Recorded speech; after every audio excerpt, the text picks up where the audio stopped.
Today, we are talking about the incredible story of a celebrated French writer, Antoine Ralt. Now, he's a big deal, a multi-award-winning author, but his path to success? Whoa, it was not a straight line. It's this fascinating story about a guy who is basically living two completely different lives, one in the shadows of political power and the other, well, in the bright lights of the stage. And this quote right here, it just gets to the absolute heart of everything. This was his lifelong quest, the one thing that drove him. But as you're about to see, actually making that dream a reality would take decades and a pretty wild detour. All right, let's get into it. Ralt's story doesn't start in some stuffy political office. Nope, it begins with this deep, early love for the theater. It was more than a hobby, it was a genuine calling he felt from a really, really young age. I mean, right from the get-go, his path seemed so clear. When he was just 5 years old, he was moved to tears by a ballet performance. As a teenager, he's just devouring Greek myths and the plays of his absolute idol, Jean Anouilh. He even goes and starts a theater club, and get this, by 19, he'd already written this first play and had it produced on national radio. The guy was all in. And that early promise? It was validated by the master himself. Rauskut actually sent his plays to Anouilh, and the famous playwright invited him over to his house. He gave him some tough love, told him too many people die at the end of your plays. But he also gave him this incredible encouragement. Rauskut even remembers this trick painting over the fireplace. From where Rauskut sat, it looked like Napoleon, but from Anouilh's seat, it showed the Duke of Wellington. It's like the perfect symbol for a guy who loved playing with different points of view. So, with the blessing of his hero, you'd think his career was totally set, right? But life, and, the need to actually make a living got in the way. This is what led Ralt down a very long detour into a world that could not be more different from the theater, the world of politics. His family, they wanted him to get a serious career. So he went to the prestigious Sciences Po University and found himself smack in the middle of this classic conflict. On one side, you've got his artistic dream, and on the other, what he called his alimentary work. A job you take just to put food on the table. And let me tell you, this was a long detour.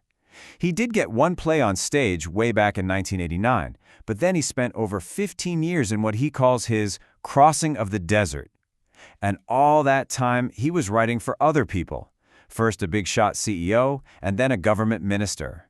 He was a writer, sure, but a totally invisible one. So as a plume or a ghostwriter, Ralt's entire job was to be the voice of powerful people, but without ever getting any of the credit. I mean, one day he might be writing an annual report on private prisons, and the next he's crafting the political messages for top officials at Paris City Hall.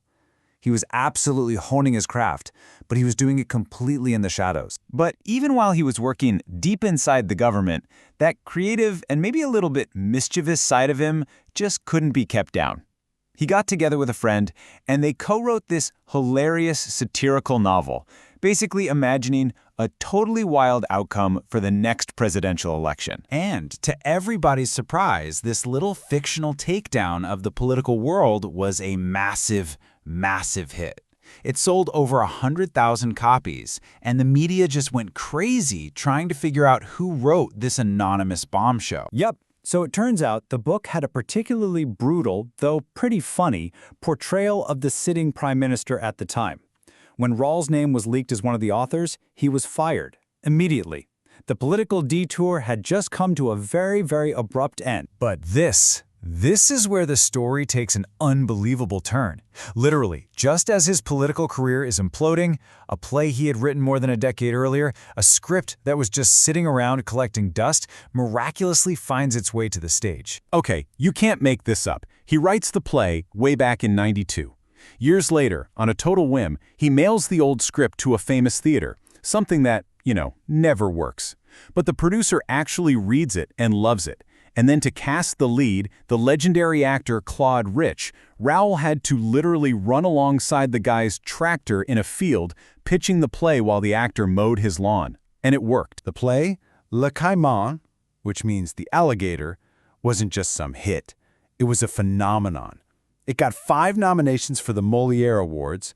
Think of them as the French version of the Tonys, and it won the super prestigious Grand Prix from the French Academy.